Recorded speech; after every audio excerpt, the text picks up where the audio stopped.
Hello hello guys. तो unit 1 हम RAC का पढ़ रहे थे। पार्ट 5 में हम पढ़ेंगे थ्रॉटलिंग ऑफ रेफ्रिजरेंट। ओके, तो ये छोटा टॉपिक है बट काफ़ी इंपॉर्टेंट है। अगर बाय डिफ़ॉल्ट आपसे कोई इंटरव्यू वगैरह में या फिर कभी कम्पिटिटिव एग्जाम में भी ऐसे क्वेश्चन आपको आ जाते हैं, what is the throttling of refrigerant, या कोई पूछ दे, तो ये बहुत नॉर्मली ज़रूरत नहीं है। सिलेबस में ये टॉपिक था इसलिए मैंने ये पढ़ा दिया, और काफ़ी ज़रूरी टॉपिक है क्योंकि आपको पता होगा थ्रॉटलिंग कहाँ हो रहा है, आपके रेफ्रिजरेशन में थ्रॉटलिंग प्रोसेस कहाँ हो रहा है, ये आपको पता होना चाहिए। तो थ्रॉटलिंग प्रोसेस जो है यार, रेफ्रिजरेंट की थ्रॉटलिंग करना, ठीक है, मीन्स थ्रॉटलिंग में थ्रॉटल लगा देना।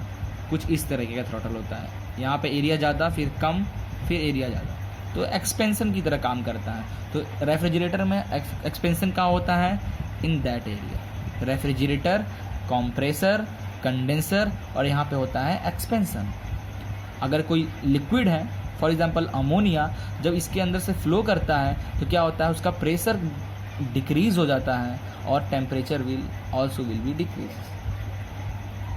तो जो बाकी जो यहाँ से जो निकल देगा वो काफ़ी ठंडा निकलेगा लिक्विड, जो कि रेफ्रिजरेटर में जाएगा।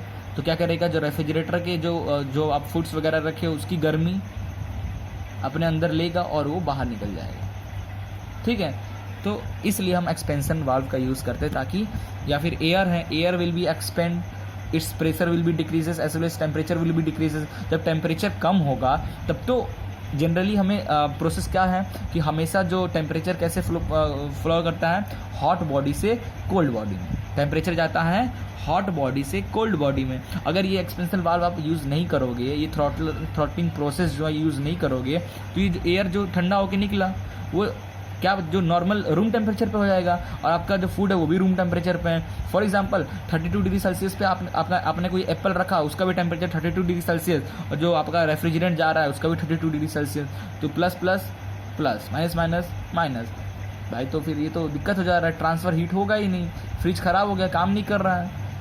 तो ये थ्रॉटलिंग में ऐसा, ये जब होता है तो थ्रॉटलिंग में काफ़ी ऐसा प्रॉब्लम आपको देखने को मिलेगा।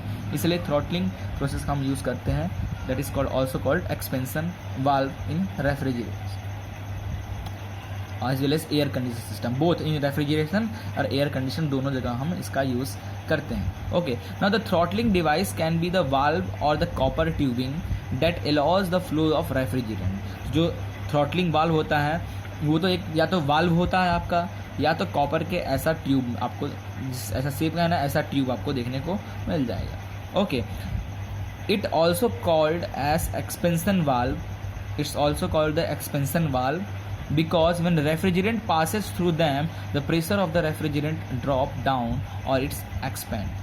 Pressure will be drop down and it will be expand. Okay.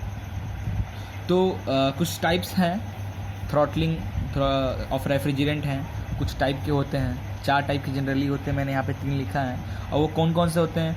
Capillary tube, जो कि आपको स्टार्टिंग से मैं बता रहा हूँ, कैपिलरी ट्यूब, कांस्टेंट प्रेशर या ऑटोमेटिक वाल्व यूज़ करते हैं, या फ्लॉट वाल्व यूज़ करते हैं। जनरली ये 3 को हम ज़्यादातर यूज़ करते हैं। तो ये था हमारा main throttling process, that's called also called the expansion in the refrigeration. Clear?